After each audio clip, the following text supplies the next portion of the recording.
All right, welcome everyone to the Undavos webinar series. My name is Robin and I'm the community coordinator on the Undavos core team together with Mark and Dorothea. For those that are new to Undavos, Undavos is a community-driven unconference that runs in Davos alongside the World Economic Forum. And our purpose is to give everyone a stage to democratize, humanize, and also bring action to Davos. Our Undavos webinar series aim to continue the conversation between summits by keeping the pulse alive year-round through bite-sized, high-energy sessions where our community, meaning you, turn ideas into action. We recorded all the content from the 70+ panels during Undavos 2025 on YouTube and podcast, so we highly recommend you to check out all the incredible ideas that was shared there. Also, feel free to follow us on LinkedIn and our Luma calendar for monthly updates as we journey together towards Davos 2026. Before we begin, a few Zoom guidelines. We encourage everyone to turn on your camera so we can see each other during our session across the world. Also, feel free to use the chat to ask questions or connect with others during our session.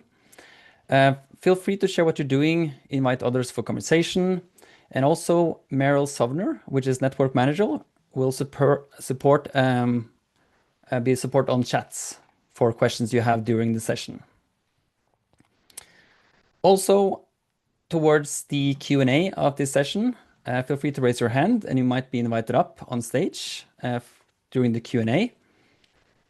And lastly, we encourage everyone to use the reactions to share the energy during the session to keep the energy visible. And lastly, this session is recorded, so you can also see the content afterwards on YouTube. Now, today we are joined by Louis Bickford, Mindstory and Memria CEO, and Nicolette Naylor, Ubuntu Global Philanthropy and Gender Justice Founder CEO. They bring decades in NGO sustainability and will share ARC's roundtable lesson on diversified funding and non-financial resourcing. Also, Meryl Sovner, as mentioned, will support on chat if you have any questions during their presentation. So with that, I welcome you, Nicolette and Louis, to stage.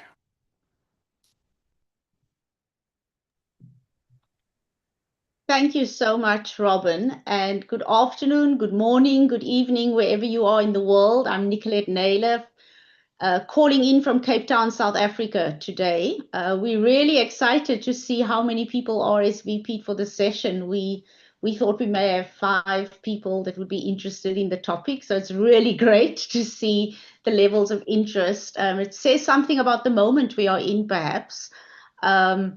And this theme as a topic for 2025, it seems to be lots of webinars, conferences, things around the topic of alternative resourcing. Our goal for today is really to hopefully inspire all of you by sharing a bit about ARCS. And the acronym stands for Alternative Resourcing for Change and Solidarity Roundtable, which we really see as a collective endeavor to reimagine human rights and social justice NGOs of the future, with a specific focus on resourcing for the sector.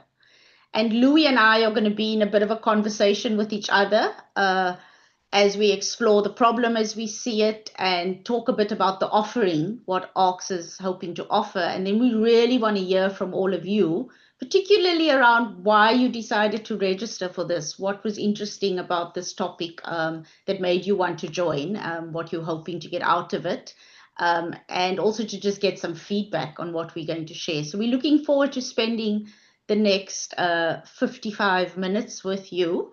For now, I'm going to hand over to my co-conspirator, Louis Bickford. Over to you, Louis.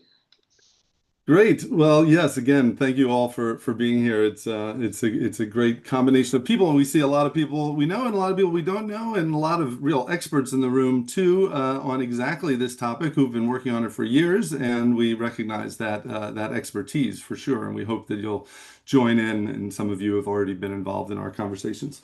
So, so let's start at the beginning. NGOs.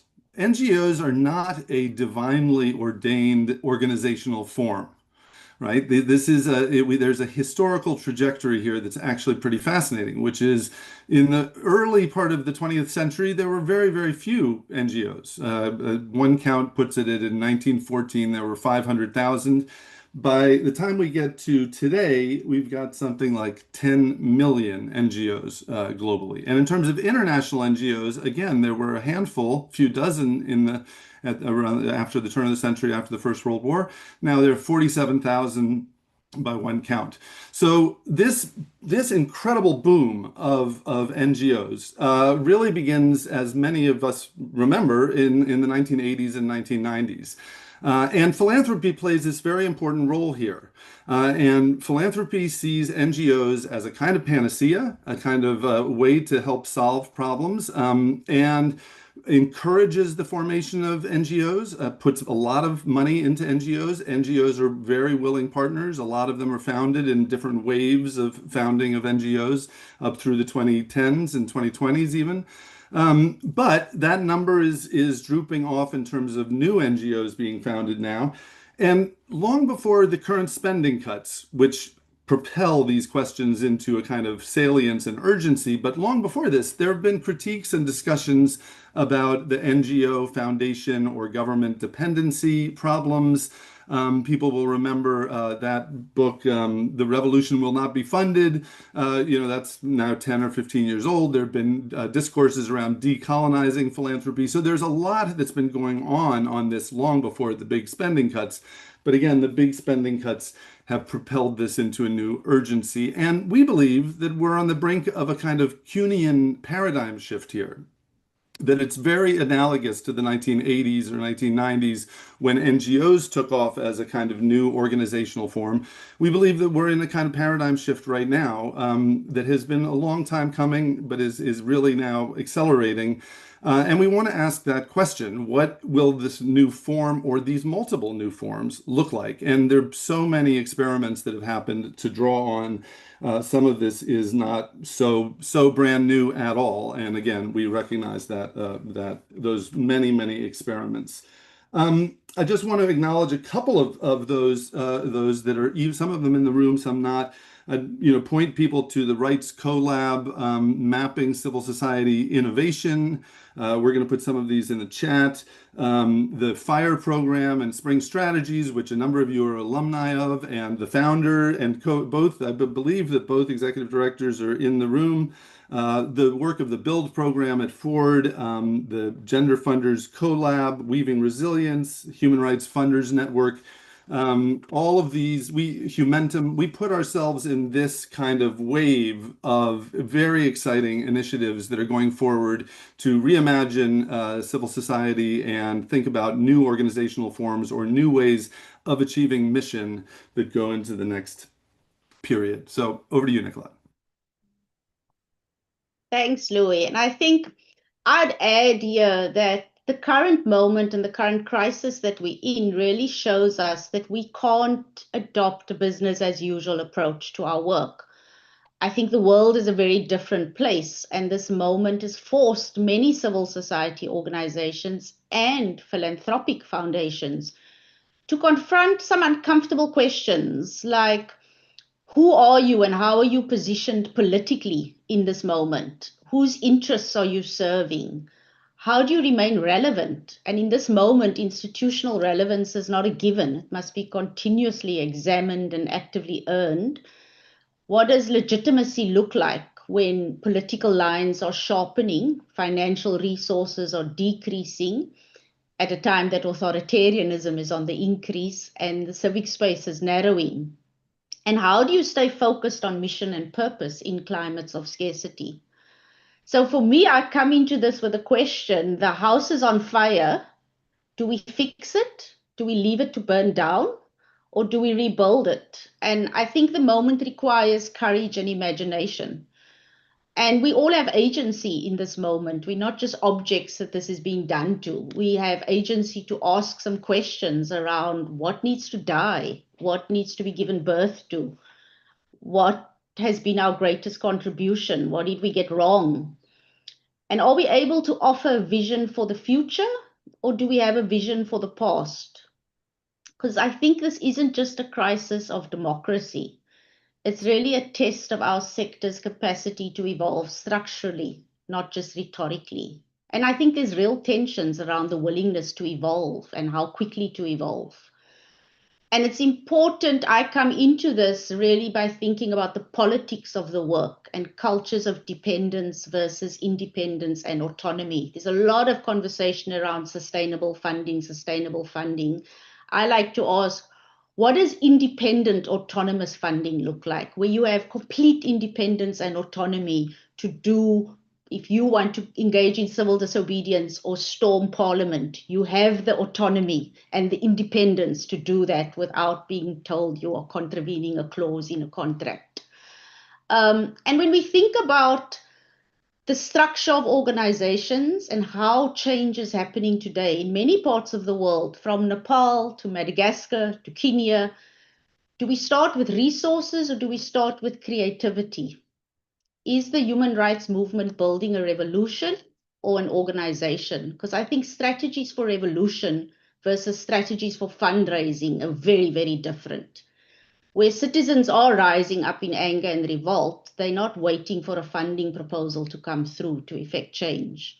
And so how tied are we in the human rights sector to funding proposals versus constituency level mass mobilization of people? I spoke to a social movement leader in South Africa, and he said to me, we are very well resourced, not in terms of money, but in terms of 10,000 members and mass-based support in the community we serve. We are very well resourced in terms of trust and legitimacy, but we have a very small budget, and we don't take money from any funders outside of the community or the country. So by US standards, we're not well resourced, but by African solidarity standards, we're very well resourced. I get excited by this kind of reimagining about resourcing and what does alternative resourcing for the human rights sector look like. And these are the kinds of conversations that I think we need to be having that's grounded in the politics of the moment and the solidarity that we require in this moment. So let's talk a bit about what ARCS has to offer. Louis. Sorry, I had muted. So yeah, we have to be honest with you that we are in an early stage of developing this. We are building the plane as we're flying it. And actually, that's it somewhat on purpose. In other words, this is a co-created endeavor. We're not building this by ourselves. We've already started having many conversations with many of you, actually, and many others. So we want to continue to have those conversations and find a way to identify exactly the added value of ARCS. Or the ARCS Roundtable is our formal name. So let me just run through a couple of things that we've decided we are. The first is we are looking at social justice and human rights NGOs. Now, we are actually looking at formal NGOs. So we're very aware that there are multiple different forms of social movement actors, civil society organizations, grassroots organizations, protest movement organizations or assemblies of different kinds. But we're very interested in this question of the NGO as an organizational form working on these particular topics because, frankly, the social justice and human rights sector is behind the curve on this. Economic development actors, health actors, education actors have actually embraced a lot of these kinds of alternative things. And we can learn a lot from those sectors as well. So we're very interested in learning from others who have gone before us who have done this. But But our suggestion here is that the social justice, human rights NGO universe is a little behind on thinking through these things, and for some good reasons. Some of these things are extremely difficult to monetize. They're very difficult to measure. There's a lot of skepticism out there, and we may hear it on this call where we welcome the skepticism and criticism of these things. One of our close friends we were talking to, and she said, I'm sick of everyone telling me I need to be a social enterprise. Why do I have to be a social enterprise? We get it. You don't have to be a social enterprise, but the thing is, there is at least one very dire prediction out there that I've seen that 20 to 40% of NGOs will either vanish or merge within the next 5 to 10 years. Now, I don't know if that's true, and the merger question is super hot potato, but nonetheless, it may not be a question of, gee whiz, should we do something? It may be a question of do or die, because some of these are very dire questions. So that's one thing we are. Another thing we are is cross-sectoral, but I'll let Nicolette talk a little more about that. Second thing is philanthropy and NGOs and consultants. Now, we recognize, again, it's very difficult to get philanthropy in the same room with, we've both been on both sides, multiple sides of these tables, and we know that this is difficult. So we're trying to take some measures to flatten it a little bit, to make it more peer-led, thinking of things like first names only, leave your organization at the door, don't come in representing your institution, Chatham House rule.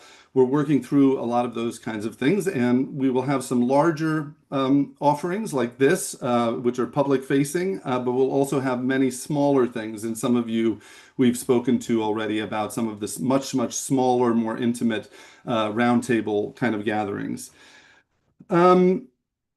Coalition of the Willing, Nicolette, it's one of your favorite topics, and I love it too. So let me pass that over to you. But the last thing I'll say is that we really do hope to attract, I just saw Ellen, I was about to mention Ellen. So we really do want to attract alumni from some of the great programs or participants in some of the great other programs we've mentioned. So we've already talked to people who've gone through the FIRE program, Spring Strategies.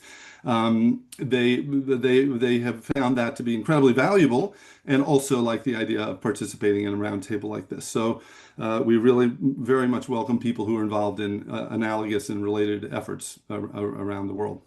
Nicolette? I always say that talking about what you are, you should also talk about what you're not. And so I think it may be helpful to say what the space is not. I think ARCS is not about a quick fix solution. We don't have answers. We don't claim to be experts. We believe in generative organic spaces that generate multiple possible ways of thinking about the issue of alternative resourcing that's very much peer-led by those doing the work on the ground. And we recognize and value the fact that many organizations are currently organizing discussions on this topic, but it's often secondary to your core mandate and your core mission. So often the human rights organizations, we have to think about alternative resourcing, but our core mission is we're dealing with torture or we're dealing with genocide, and now we have to think about this. ARCS is, we see ourselves as a centralized resource and a space for reimagining and dreaming. And so we're not a toolbox or a capacity building space. So if you're wanting a space, it's not a space to say, this is how to write a funding proposal. This is how, if you want to, like the status quo, we want to get more money. We want to understand the new president of the Ford Foundation. We want to get Mackenzie Scott money. This is not that kind of space. It's really about how to reimagine and inspire some different ways of thinking about resourcing. So it's not about just writing your proposal or coming up with a good proposal for current funders. We view resourcing, and you would have heard me say this earlier, as more than money. And I think that's a critical point, and it's in our name as well, around solidarity. So we've not focused on just raising more money as a single imperative, but really thinking about resources in terms of time, space, solidarity, mutual connection, where resources are there to drive mission, and resources can be more than just dollars that drive the mission of organizations. On the Coalition of the Willing, we try to pull together people that are interested in having these kinds of conversations and reimagining resourcing. We know there's a lot of skeptics out there that say, look, human rights organizations are always going to need the few US funders and European funders that fund human rights work. There's no other way of doing this work. We're looking for people who are saying, well, we're interested in blowing up that whole model. The model is broken. Let's think about different ways. But when we say coalition of the willing, we at the same time, we're not an echo chamber. We envisage a space of vigorous debate and very different ideological perspectives on the politics of what this looks like and how it might unfold, and we welcome that.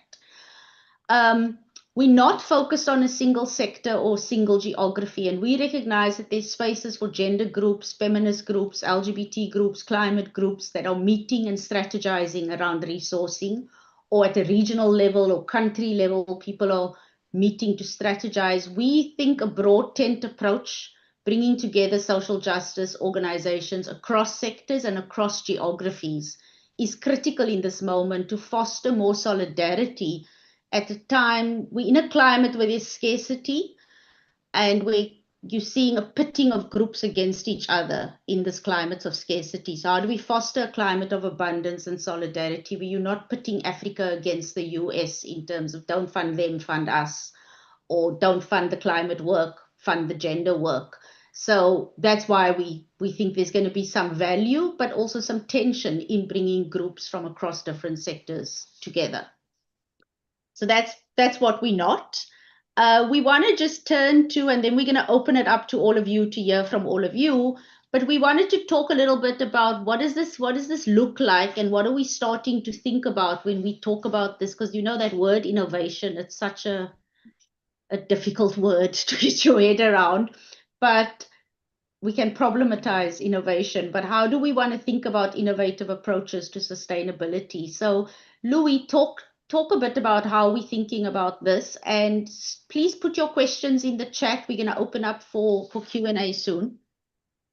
Yeah, absolutely. And I would also encourage people to put not just questions, but I've seen one or two coming through. Let us know who you are and what why and how you might be interested in this, or any thoughts you have about the effort. Again, we're at quite an early stage, and we welcome as much input as we can get. So we do believe there are opportunities here, and a lot of these are available on. I think if you Google list of alternative revenue strategies, you'll find a lot of these. So they're out there. There are a lot of blog posts and great articles about these. But what we'd like to do that's we hope added value here is really bring in some concrete examples of these that could help to provide some actionable insight for organizations that are actually thinking about some of this stuff. And not just organizations, as I said before, also philanthropy. I mean, this is really a conversation that spans both, and ways in which the philanthropic sector can contribute to new infrastructure or new incentives, or has already made those contributions, is an important part of it. So let's start with social enterprise and revenue diversification. Again, people are maybe sick of hearing of this to a certain degree. I come to this personally as somebody who has started a social enterprise that has achieved some success and is doing fine. It was complicated. It was hard to do, and it continues to be hard to do. But there are lessons learned from that. And did it shift the mission a little bit of what I was trying to do originally? It did. And so that's complicated. But nonetheless, there's an organization called Memria.org that I started that is a viable, ongoing concern and seems to be doing well. So I bring that as one of many examples. And revenue diversification. Another example is an organization on whose board I sit is seeking to monetize a program that is currently existing and very, very, very powerful and works very well. That program, in terms of achieving mission, they're trying to monetize that to bring in, in fact, have started to monetize that to bring in additional revenue. So these kinds of examples would be the things we'd bring into the roundtable conversation. Impact investing and blended finance, more buzzwords, we're aware, and this is also really hard. hard to get impact investors to come into this space, into the social justice human rights. We have difficult metrics. We don't have the same deliverables. We get it. It's really, really hard. But there are some interesting examples. And here again, I would point you to the Rights Collab project, mapping civil society innovation. And there's some great examples there. Simplifica in Colombia, Justice Text in California, AfriPads in Uganda, others. Again, opportunities to hear from them and bat around some ideas and try and figure out ways, again, for people who are interested, and this is the Coalition of the Willing idea, people who are genuinely interested in trying to push this in their own organization or their own philanthropic strategy down, push this ball down the field. Strategic partners and mergers. Okay, mergers. Boy, I'm on the board of an organization, another organization that the merger conversation came up. It was triggered by a conversation with a foundation, and boy, were they pissed off about it. They said, no, we don't want to merge. Why would we want to merge? We have nothing to do with these other organizations, blah, blah, blah. And they're right. They're totally right. We recognize that. The thing is, this is a dire moment. And so at least some form of back office collaboration, cost saving, et cetera. And these are things that indeed are being done and tried, and we want to bring those in, and the possibility of mergers. And of course, you know, I wish we, and maybe we do have somebody from Candid on the call. You know, the biggest merger in this space, in this broader space that I know of, is the Candid GuideStar merger, which costs money. And that's another place where philanthropy might be involved, is helping to allow for mergers to happen. And then another one, and actually Archana speaks, she's on the call, I believe, and speaks extremely eloquently on this topic, but others do too, is new communications strategies and narrative development.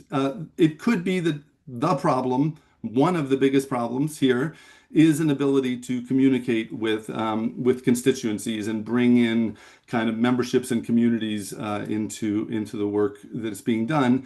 And again, it's not a new conversation, and there are some really interesting developments out there. I think Rogue Union, which has just launched, is a very, very good source of information and ideas about this. Thomas Coombs and the Hope, who calls himself the Hope Guy. There are a lot of others, and of course Spring Strategies as well, which I've already mentioned. So these are some of the kinds of nuts and bolts things that we want to bring into these roundtable conversations, and some more as well. Thanks, Louis.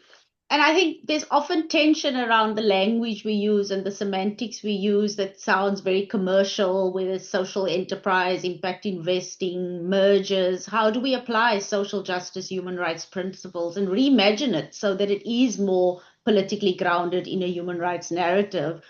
Or is it stuff that we're just going to say we need to dismiss it, we need to problematize it, and we can't use it? Or do we reimagine so that it is grounded in the kind of purpose and mission that we think our work is all about? I'm quite interested in, and you can see a theme here whenever I've been speaking, mutual aid and solidarity economics that really represents a return to community-based resource sharing, and models that actually prioritize horizontal relationships and collective ownership over the hierarchical donor-recipient dynamics. And I think organizations, shout out to AWORD, I see you've put some resources for us, but organizations like the Black Feminist Fund have demonstrated how solidarity economics can create more equitable and resilient funding structures in a way that's not just about, because often mutual aid, people say, oh, well, it's for service organizations or community organizations that aren't doing the political work. And I think we saw a lot of mutual aid groups and community-based organizations during COVID-19. What can we learn from that model in terms of, there's a growing literature now that's documenting how community mobilization and mutual aid is actually improving access, trust, and is actually building legitimacy in communities.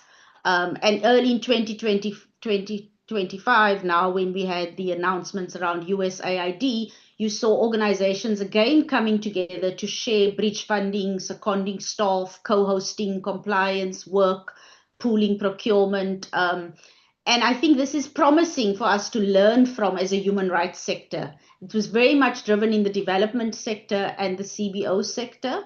And I think we have something to learn there that we'd like to explore. The other piece that I think is interesting for us to think about is constituency and social base building, which I spoke about earlier, how to tap into local resources and actually strengthen your constituency through your work. A lot of the human rights organizations have become a lot more accountable and see their constituency as their donors versus the constituency as the people that you're serving. And we think programs like Civicus's Resilient Roots and Stronger Roots program in Central Eastern Europe show how organizations can cultivate a community around the NGO. And this relationship between communities and NGOs that really builds on building a constituency is important. I think there's also examples on the continent here where you have social movements relying on public interest law organizations to represent them in times of arrest or civil disobedience. And you have similar building of community between movements, human rights, legal organizations, which is cultivating membership structures and more of a social base, building a social base, and seeing that as an effective resource. I spoke to a leader of an Egyptian NGO who said they changed their entire thinking around serving constituencies and communities and building that base. And with that has come many resources because they've pivoted towards looking at that. As you can see on this call, we've been putting a lot of things in the chat. We see ourselves as just being a bridge and a table to bring interesting people around the table to come and talk about these things. As I said, we're not the experts. We're wanting to bring practical examples where people can say, we tried this, it was a disaster, it did not work, it's not replicable, do not try it at home. Or this was really interesting, this is what we learned. And we want to be that kind of resource to people and then facilitate conversations where we can dig deeper into what we're learning. So I saw people saying thank you for the resources, and I think that's something we do see, that there's a need for that. But we also see all of you on this call as a significant resource, and that's the idea behind having peer-led conversations. So we really want to open this up to all of you right now for comments and questions, and we'd love to hear from you. Why did you sign up for this event? Like, what are you looking for in these conversations? Because I sometimes go to a conversation and I'm like, is this what I signed up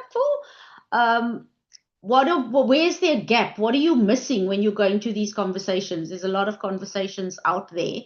And your honest insights on what ARCS is trying to do. We building the plane as we're flying it, and we relying on a lot of advisors. Many of our advisors are on this call. Shout out to our advisors. And so we're just gathering input, and we're going to learn and try and fail. So we'd love to hear from all of you in terms of what you're learning, what you're seeing, and what you're wanting.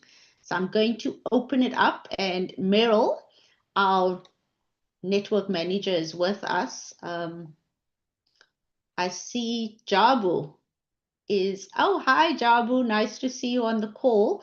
Do you want to ask your question, Jabu? Hi everyone. Thanks for a great session. Yeah, I guess the interchangeable words that we are hearing in this moment or this year is around adaptation, um, how organizations need to adapt to the funding crisis. Um, and then of course this idea that social enterprise will save us all.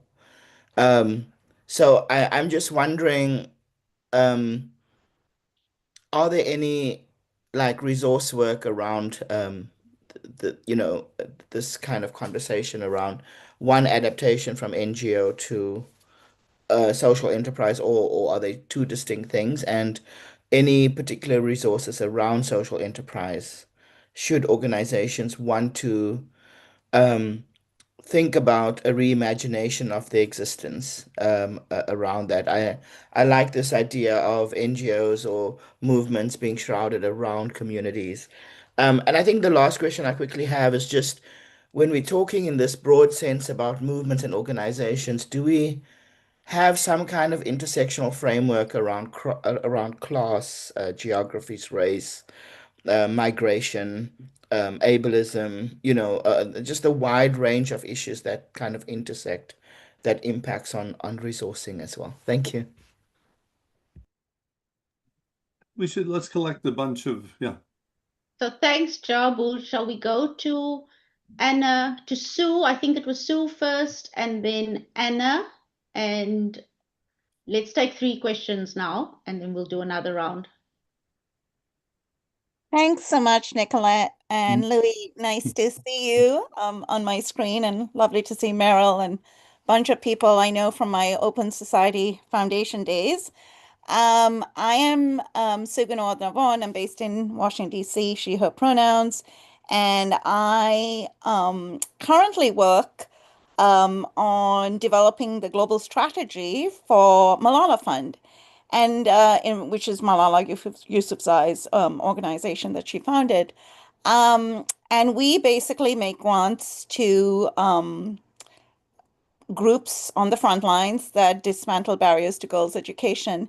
And you're asking me why I came to this. Maybe I'm one of the few people who's not completely depressed these days. I think disruptions actually give us a moment for revolution. And as painful as the USAID cuts have been for people personally and individually, I also think that a lot of foreign assistance was very problematic in the way it was delivered, especially to frontline partners, especially to marginalized communities who didn't have access. So you had the big contractors. And I was also a recipient in another organization of USAID funding. It was very complicated, very bureaucratic, very compliance oriented. And this move towards trust-based philanthropy that some of us have been having now for about 10, 15 years, really. I remember, and Louis, I think you and I spoke, I was leading this portfolio on local resource mobilization and building constituencies back in the day. And then, there were changes at OSF, so that portfolio got cut. Was really thinking of how we shift power and resources to groups in the front line. And I think as horrible, and I don't want to minimize the impact of this on our partners, on people who've lost jobs, on all of those things. It's a horrible thing, the way it was done. It was done very bluntly and cruelly. But I do think this is a moment for us to really be hopeful and reimagine what form we need to do the function of social justice work. So whether it's an NGO, whether it's a social enterprise, in my organization right now, we're an intermediary funder. I'm really moving to more trust-based, flexible funding, very much still within the NGO model, but still really thinking about who do we trust? How do we get resources? Having those conversations in donor spaces. And this is the first time I've always felt like an interstitial part of the philanthropic NGO community in terms of me saying, the groups on the ground know what they need, know what they want. We just, they even know how to mobilize resources if you give them the seed funding for infrastructure.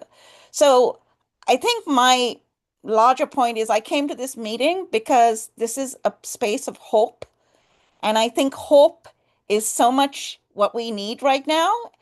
I'm not going to use the audacity of hope because I don't like that phrase. It's very American centric, but kind of the revolutionary kind of power of hope. So sorry, that's very long-winded, but I'm really excited that these conversations, more and more of these conversations and spaces, and really excited to see old friends, new friends, really reconceptualizing how we do social change work. How do we resource that? And power, talking about power. Who holds the power of these resources? Not just global North people, many of us who are in this room, but in global majority countries, are they driving the conversation? Are they making the decisions? And that is really exciting for me. Thanks, Sue. Anna. Thank you so much. As I told you in the chat, my name is Ana Maria Gonzalez. I work for the Colombian government. We have an agency that is dedicated to international cooperation, and I was brought in as the crisis strategist for adaptation because I have always been very critical of the traditional funding mechanisms, because they, as Sue mentioned, my heart goes to Sue. She said half of what I wanted to say. I mean, I'm absolutely not crying about what happened. I mean, it was horrible. The situation was horrible for the people, but in terms of the systemic change, I think it was a great opportunity. So I'm here because I wanted to find like-minded people in the world on this moment of rethinking philanthropy and philanthropic relations, because I have been working really hard towards creating space for this in Latin America in Spanish, so that organizations in Latin America stop thinking from scarcity and really know that we are the abundance.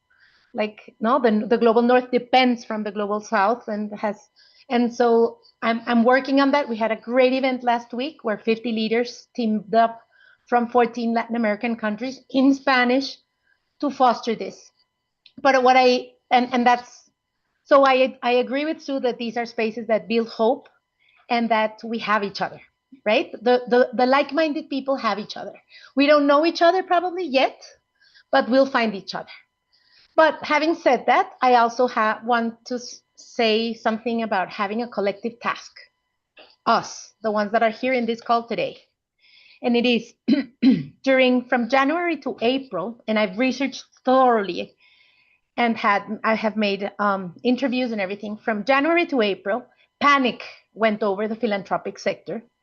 And that created the peak in donor-advised funds opening in the United States. So this is the time in history where there is more money that is already granted into philanthropic, the category. It cannot go back to normal capital because the certificates of donation have already been issued. So those philanthropic funds are there. So two things happened simultaneously during the first trimester of this year. One is that everybody thought that the US government was going to stop endowments and all this. So everybody put the money into the DAF so that they could get the certificate. So that created the peak. And then the other reason why there was a peak is because a lot, when the tariff things came up, and all the, like the Bolsa in Nueva York fell, there was a lot of capital gains from March to April. And capital gains in the US are highly taxed. So wealth managers recommended people to open donor advised funds so that they don't get taxed so much. So those two things, and I was given this number by a very trusted fiscal sponsor that has projects from Colombia. She thinks that there can be $750 billion already in philanthropic funds. So I don't think that the problem is lack of money. The problem is that there are forces, the bank forces, that don't want to spend that money. And so my question to this group is, how are we going to put pressure on banks to spend? Because those funds are not from the banks, they are ours. They have to start distributing that, and we have to be stronger, and that has to be our next step in advocacy. They need to spend. They're spending, and they're proudly spending 25% of what they have. And they feel very proud of that number, right? It's ridiculous. So I think that we are like-minded, and we should move our strength and our collaboration and our efforts in that direction. Maybe. Just a thought. Thank you.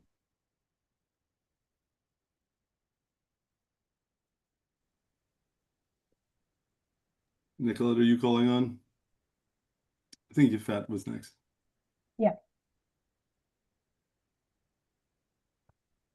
Hi, I wasn't sure if I heard. Did you call on me? Yes, it wasn't very clear though, so yeah, thanks for jumping in. Hi, Yes. everyone. Good to be here with you. I guess I have a question that's a bit of a request of ARCs, if this fits into your agenda.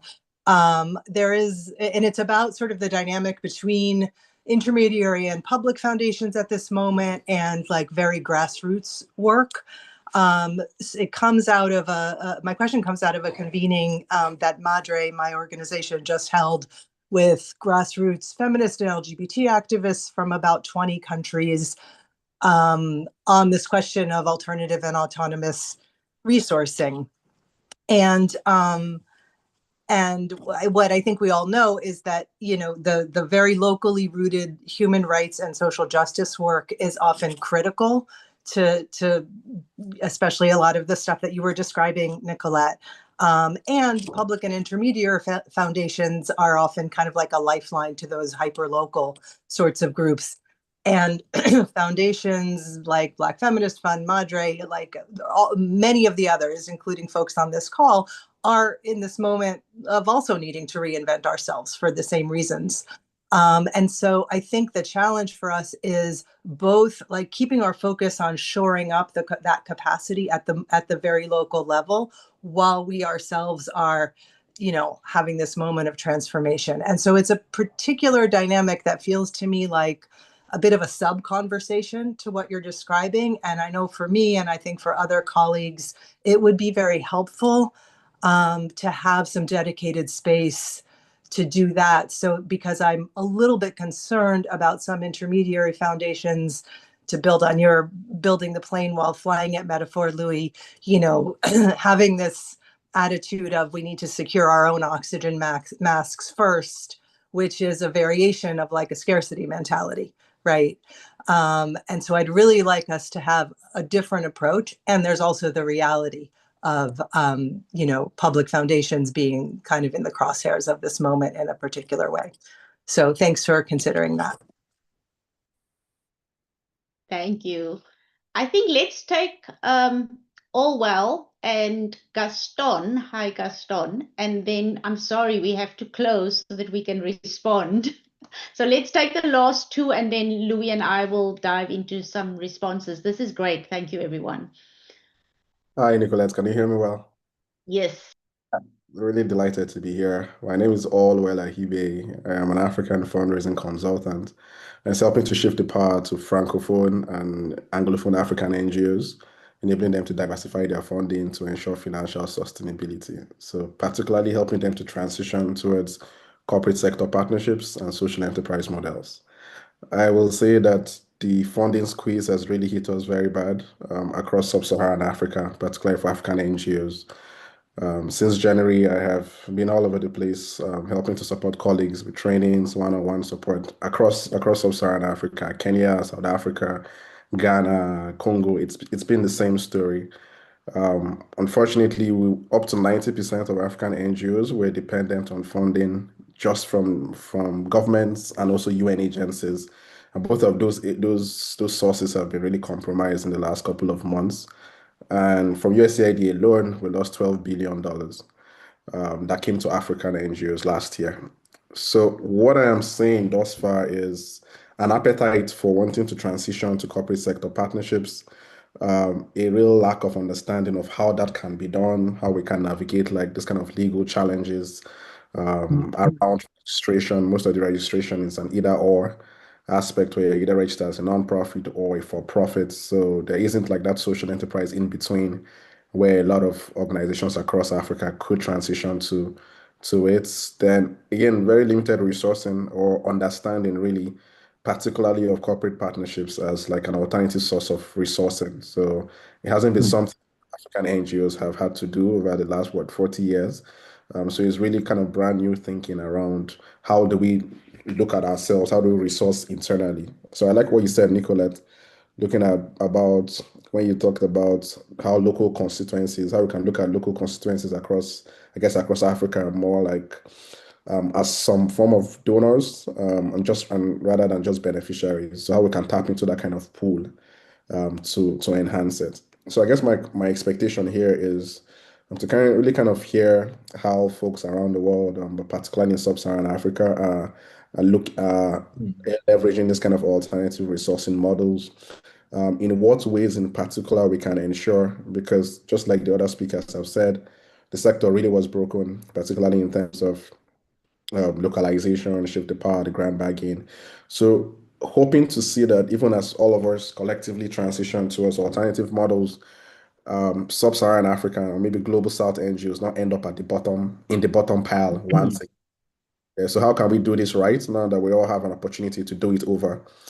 And particularly in terms of alternative resourcing, how can we do it right in a way where we actually shift the power eventually and make it a lot closer to the grassroots and ensure that localization is one in which we truly are able to empower organizations at the grassroots to make a lot more impact in that respect. So hoping that we don't end up reinventing the wheel, a way that still serves the unjust power dynamics eventually. So I think my last question would be, I understand that we're looking to share examples of how all these models have worked around the world, and I just would be wondering what kinds of criteria would we use to determine how well these models have worked. Are we looking at, let's say, I don't know, revenue generation? We'll be considering maturation of this alternative resourcing tactics, all of those kinds of things. So it'll be interesting to see what we would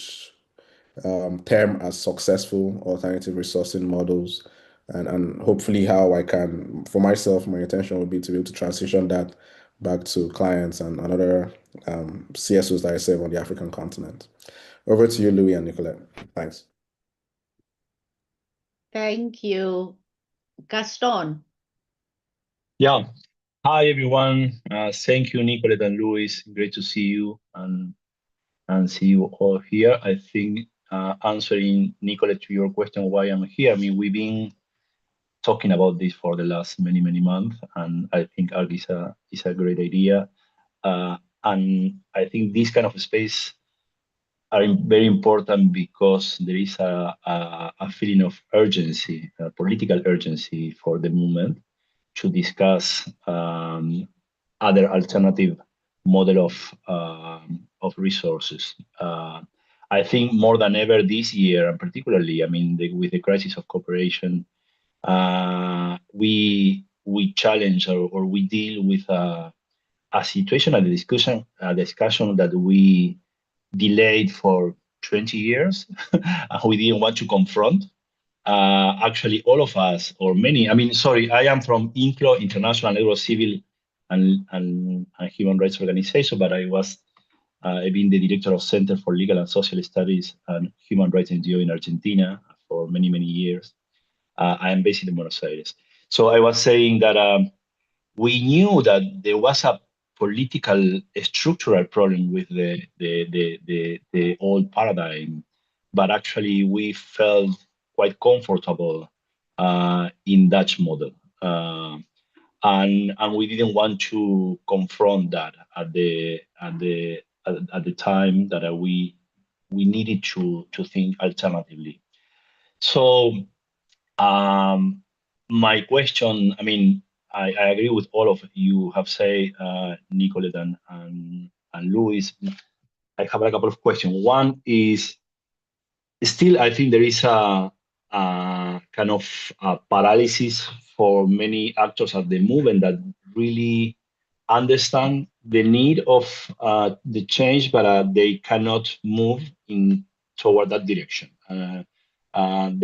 They really, as you say, Nicolette, are instead of starting the discussion about how we change in this starting point, the model, they still trying to keep convincing the donors. I mean, the private philanthropic donors from the global north, and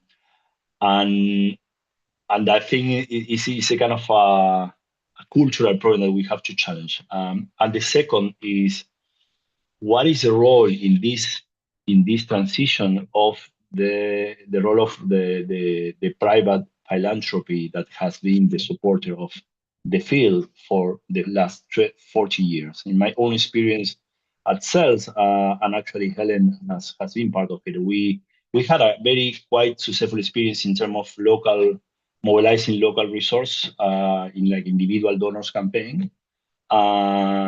We did it like we forced it to do it because like overnight a big foundation cut our funding, but actually another important foundation supported us for that transition and actually provide us like an investing money from in our budget from zero, in 5 years we got like 20% of our budget from local resources and individual donors from Argentinian society. But in addition of the economic impact was a huge political impact for sales at that moment. So my point is, I mean, all of us are agreeing in terms of the transition, but this change will take a while. I mean, it's kind of a medium and long-term change. But meanwhile, particularly I'm thinking about NGOs and particularly about economic funding and not other resources, as you, Nicolette, mentioned, that I fully agree that can be even more important than money. But still, money is important. So my point, and we have discussed it, we have to use this art space in order to convene and invite the donors to have this horizontal conversation and to discuss with them what their role is in changing this paradigm. Because we are in a moment in which, for example, if one of the main donors is being investigated by the U.S. administration, or the OFAC list that we confronted, the huge problem of the OFAC list with, naming 3 organizations from Palestine, that was a huge impact for the movement. So how we move from where we are to the mid and long-term new paradigm in which I think we want to feel much more comfortable, politically speaking. But my question to you is, what we do in the middle? Thank you very much. Thank you, Gaston, and thank you, everyone. This has been such a rich conversation. We're running out of time. Time is not our friend, and we do want to respect people's time. I'm going to make 2 or 3 points to kind of summarize, and I've been looking at what people have been putting in the chat as well, and then hand it over to Louis. I do think that, as Sue was saying, and as you saying, Gaston, there is this moment of crisis, but I think we shouldn't romanticize the past. The system was broken before, and I think the system of dependence and this complete dependence on private philanthropy from the global north and from the US to support human rights work versus looking at human rights work being supported by a wide range of sectors, where if the human rights movement died, everyone at local level would be having a heart attack, versus if the human rights movement is dying in many locations today, people are like, well, so what? The complete dependence into and buying into a patronizing model and buying into a culture of dependency, whether it was from ODA money, US aid funding, or from social justice funders. And so I would like to decenter. I do think the role, I saw Ellen, you were asking about the role of philanthropy, We also need to decenter US philanthropy from the conversation and have a conversation with ourselves and introspect on where is the human rights movement? Who are we and what do we want to be? Do we want to be, because I think our language, there's a political dissonance in terms of where we are and the change we want to achieve, or we're saying we're going to buy into this model with all its conditionalities, because the climate of conditionalities and compliance and how you're going to be getting grants from any US foundation in the future is real. It's real. And so let's have a different conversation. Are we still just focusing on that? Because the 80s was a time when there was a lot of funding, and we still have a form and structure. The form and structure of NGOs have stayed the same. We look and feel like it felt when I joined the sector many decades ago. The same form and structure exists, but the world is completely different. So can't we reimagine what we look like, who we are, what our politics is, and what is our relationship to money? What is our relationship to philanthropy and to governments and to communities? Let's just build on what we've learned from the past around power and privilege and reimagine something different that's not centered on private philanthropy necessarily, or centered on money, or own the fact that we are obsessed about money, and then we have to own that in terms of how we think about money in all spheres, whether it's the corporate sphere, the philanthropy sphere, but we can't have problems with money in one sphere and not have problems with capital in other spheres. Let's have the conversation that we need to have. I'm sorry.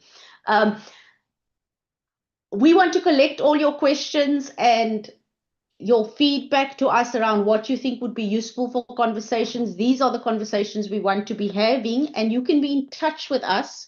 Meryl, if you want to put our contact details in the chat. Louis, do you want to say something in the last 60 seconds? I'm sorry, Louis, I was getting... Well, just two bullet points. One is that so many good ideas came up, or thoughts and reflections, and we are interested in organizing around each one of those topics. You know, Allwell, you brought up some, Anna, you brought up some, Ifat brought up some. I mean, all of those could be small ARCs roundtables. So we're very, very interested in pursuing an organizational form that allows for each of those conversations to take place. And the second thing is just to respond to Gaston about philanthropy. Philanthropy has to be a part of this conversation, and we want to try and find a way to make that comfortable for people from philanthropy. Both of us have experience in philanthropy, to come to the table. Okay, there's the music. It's like the Oscars. Thank you all. We really value the fact that you came out, and please stay in touch with us. Thank you for all of this. It's been really useful. Thanks, everyone.